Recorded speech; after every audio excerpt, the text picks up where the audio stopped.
क्या आपने कभी सोचा है कि एक ऐसा इंसान जिसने आईआईटी बॉम्बे से एरोस्पेस इंजीनियरिंग की और जिसका सालाना पैकेज करोड़ों में था, वह अपनी सारी ऐशो आराम की जिंदगी छोड़कर साधु क्यों बन गया? महाकुंभ 2025 में आईआईटी बाबा के नाम से मशहूर यह व्यक्ति क्यों कहता है कि असली खुशी और संतोष बाहरी दुनिया में नहीं है बल्कि आत्मा की गहराई में छिपा है। यह कहानी सिर्फ एक साधु बनने की नहीं है बल्कि उस साहस की है जो अपना सब कुछ त्याग दे, जैसे कि घर परिवार और अपनी आत्मा की बात सुने। जानिए कैसे एक युवक ने अपनी जिंदगी के बड़े सवालों के जवाब पाने के लिए वो रास्ता चुना जो सिर्फ कुछ ही लोग अपनाते हैं। यह केवल एक कहानी नहीं है बल्कि आपकी सोच बदलने वाली यात्रा है। तो दोस्तों, एक बार फिर हम एक नई यात्रा जिसका नाम है आईआईटीएन बाबा की डॉक्यूमेंट्री लेकर आए हैं, जो आपको ऐसी गहराइयों में ले जाएगी जिसे जानकर आप भी सोचने पर मजबूर हो जाएंगे। तो दोस्तों, चलिए फिर एक नई यात्रा पर हमारे साथ।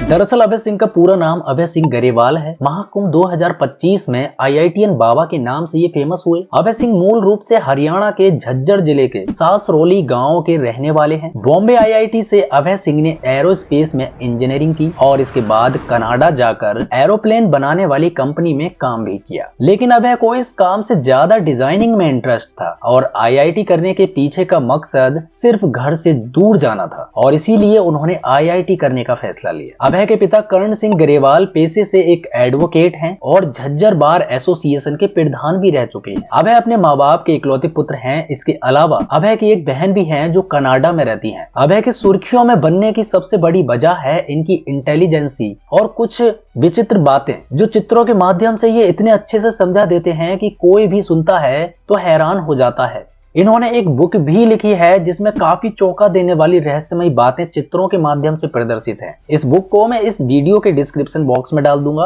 आप वहां से इसे डाउनलोड करके देख सकते हैं। बात करते हैं इनके निजी जीवन की।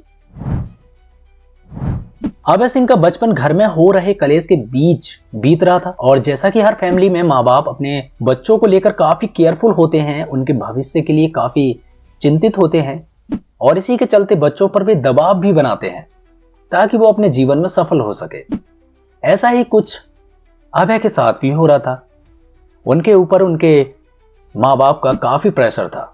अभय को आर्ट्स में काफी इंटरेस्ट था लेकिन 12वीं में आने तक उनके ऊपर दबाव बनाया गया मैथमेटिक्स लेने के लिए। इसमें साफ जाहिर होता है कि अभय सिंह करना तो कुछ और ही चाहते थे लेकिन दबाव में आकर उन्हें घर वालों की बात ही माननी पड़ी। अभय के पिता कर्ण सिंह ने बताया, अभय बचपन से ही काफी होनहार छात्र रहे हैं। हमेशा उसकी अच्छी रैंक आई, आईआईटी परीक्षा भी पास की और वह मुंबई चले गए। पिता ने बताया, बेटा नौकरी करने के लिए कनाडा भी गया था। कोरोना काल में उसने कनाडा में ही जॉब की और अपनी बहन के पास भी रहा। अभय काफी संपन्न परिवार से हैं और अभय के पड़ोसी की माने तो अभय के माँ बाप उनके बारे में किसी को नहीं बताते थे। लेकिन कुंभ से वीडियो आने के बाद गांव में चर्चा जोरों पर आ गई। अभय सिंह की पुरानी तस्वीर देखें तो कोई भी यह नहीं मान सकता है कि ये अभय ही हैं। कॉलेज लाइफ को उन्होंने बिल्कुल वैसा ही जिया जैसा कि आम कॉलेज स्टूडेंट जीता है। उनकी दोस्तों के साथ मस्ती, हॉस्टल और कॉलेज ट्रिप की कई तस्वीरें हैं। इन्हें अभय ने अपने फेसबुक अकाउंट पर भी शेयर किया था। लेकिन जब से वो बाबा बने हैं उन्होंने शायद ही अपना फेसबुक अकाउंट उसके बाद कभी चलाया भी हो। अब बात करते हैं दोस्तों वैराग्य की यात्रा की। अभय ने वैराग्य लिया है और वह सत्य की खोज में घर से निकले। उनमें यह बदलाव अचानक नहीं बल्कि धीरे धीरे आया था। पहले उन्होंने सदगुरु को फॉलो किया, फिर कोर्स भी किया और अपना अलग रास्ता चुन लिया। अभय शॉर्ट फिल्म बना चुके हैं। उनका यूट्यूब चैनल है जिस पर कुछ वीडियोस भी पड़े हुए हैं।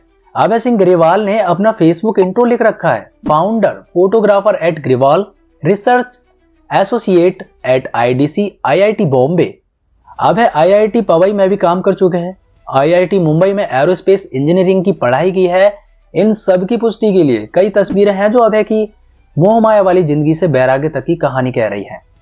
दोस्तों, बात करते हैं अभय का अध्यात्म की ओर झुकाव। कनाडा में अभय सिंह का एनुअल पैकेज काफी जबरदस्त 36 लाख रुपए पर लगा था और बाद में ये कुछ बढ़ भी गया था। तभी जैसा कि हम सब जानते हैं कोविड के चलते लॉकडाउन की स्थिति पैदा हुई और फिर कनाडा में फंसे रहे और वहां वो अकेले थे और यहीं से उनका मन ध्यान की ओर आकर्षित हुआ। वह कुछ घंटे मेडिटेशन करने लगे और कुछ डिजाइनिंग की तरफ भी उनका झुकाव हुआ। वह कुछ खोजना चाहते थे और वे सब कुछ उन्हें इस काम से हासिल नहीं हो पा रहा था। अब वो भारत लौटना चाहते थे और उन्होंने भारत लौटकर डिजाइनिंग और फोटोग्राफी की भी प्रैक्टिस की, उसका भी उन्होंने कोर्स किया। लेकिन इधर फैमिली में भी काफी दिक्कतों का सामना वो कर रहे थे, क्योंकि माँ बाप का कहना था कि कोई क्या कहेगा, IIT करने के बाद भी लड़का घर पर पड़ा है। अभय अपनी फैमिली को समझाते हैं कि मुझे पैसा कमाने में कोई दिलचस्पी नहीं है, मुझे वह सब काम अच्छा भी नहीं लगता, मुझे तो शुरू से ही पेंटिंग्स और अनोखी फोटोज खींचने का शौक रहता है। मेरा मन करता है कि मैं बाहर जाऊं, लोगों की जिंदगी को महसूस करूं। ना जाने क्यों अभय की सोच अलग ही थी, वो कुछ तो खोज रहे थे और अंत में उन्हें इस फोटोग्राफी से भी वो संतुष्टि प्राप्त नहीं हुई जो वो चाहते थे। वो अपने घर में घंटों घंटों मेडिटेशन करने लगे। ये सब देखकर अभय के घर वाले डर जाते हैं कि शायद उनके बेटे का दिमाग चल गया है और वह पागल हो गया है। घबरा कर वह पुलिस को फोन लगाते हैं और अभय को पुलिस के हवाले कर देते हैं, ये कहकर कि ये तंत्र मंत्र की क्रियाएं करने लगा है और पागल हो गया है। यहां से ही अभय की जिंदगी में बहुत बड़ा मोड़ आता है। वो पूरी तरह से खुद को स्वतंत्र महसूस करते हैं कि हाँ, अब वह स्वतंत्र हैं किसी भी काम को करने के लिए, क्योंकि उनके माता पिता ने उनका त्याग कर दिया था। तभी उनके अंदर जिज्ञासा पैदा हुई कि आखिर भगवान है तो है कहां और कैसे भगवान की हम प्राप्ति कर सकते हैं। वो साधुओं के जीवन को लेकर भी काफी प्रेरित हो चुके थे। और फिर अचानक अभय सिंह कुछ समय बाद गायब से हो गए, जिसके बाद उन्होंने वैराग्य जीवन अपना लिया। अब इन दिनों महाकुंभ 2025 में वह डेरा डाले हुए हैं और यहीं से ये लोगों के बीच इतने ज्यादा पॉपुलर हो गए कि अधिकतर न्यूज चैनल्स पर इनके इंटरव्यू चल रहे हैं। उन्होंने कहा था कि वह दुनिया को जानने समझने के लिए अध्यात्म की ओर आए। अभय सिंह ने यह भी दावा किया था कि वह डिप्रेशन के शिकार भी थे। जूना अखाड़े से जुड़े अभय सिंह चित्र और आरेखों की मदद से जटिल आध्यात्मिक अवधारणाओं को सरल तरीके से श्रद्धालुओं को समझाते हैं। वो बताते हैं कि यह अवस्था बेस्ट अवस्था है, इस अवस्था के बाद किसी दूसरी अवस्था में जाने का मन नहीं करता। वह अपनी इस अवस्था से बहुत ज्यादा खुश हैं और वापस कभी मोह माया वाली अवस्था को वो नहीं अपनाएंगे। अब बात करते हैं दोस्तों माता पिता पर अभय सिंह जी के क्या आरोप हैं। अभय ने कई इंटरव्यू के दौरान ये बताया कि उनका जीवन पारिवारिक झगड़ों के बीच गुजरा है। घर से दूर जाने के लिए ही उन्होंने IIT का रुख लिया था। अभय कहते हैं कि माँ बाप भगवान नहीं है, भगवान तो सिर्फ एक ही है और वो है शिव, जिनका ना तो अंत है और ना आदि। अभय कहते हैं कि मुझे तो माता पिता के रूप में राक्षस मिले। माता पिता अगर उम्र में बड़े हैं तो ये जरूरी नहीं है कि वो ज्यादा ज्ञानी होंगे। उन्हें अपने बच्चों की फीलिंग्स को समझना चाहिए कि वो क्या करना चाहते हैं, ना कि जोर जबरदस्ती करके कोई काम उन पर थोप दो। अभय के पिता का कहना है कि वह और उनका परिवार पिछले 6 महीने से बेटे को खोज रहा है। उसकी लोकेशन को ट्रेस करने की कोशिश की जा रही थी। सोशल मीडिया के माध्यम से ही बेटे के बारे में पता चला। पिता कर्ण सिंह ने बेटे के बारे में बात करते हुए भावुक भी हो गए।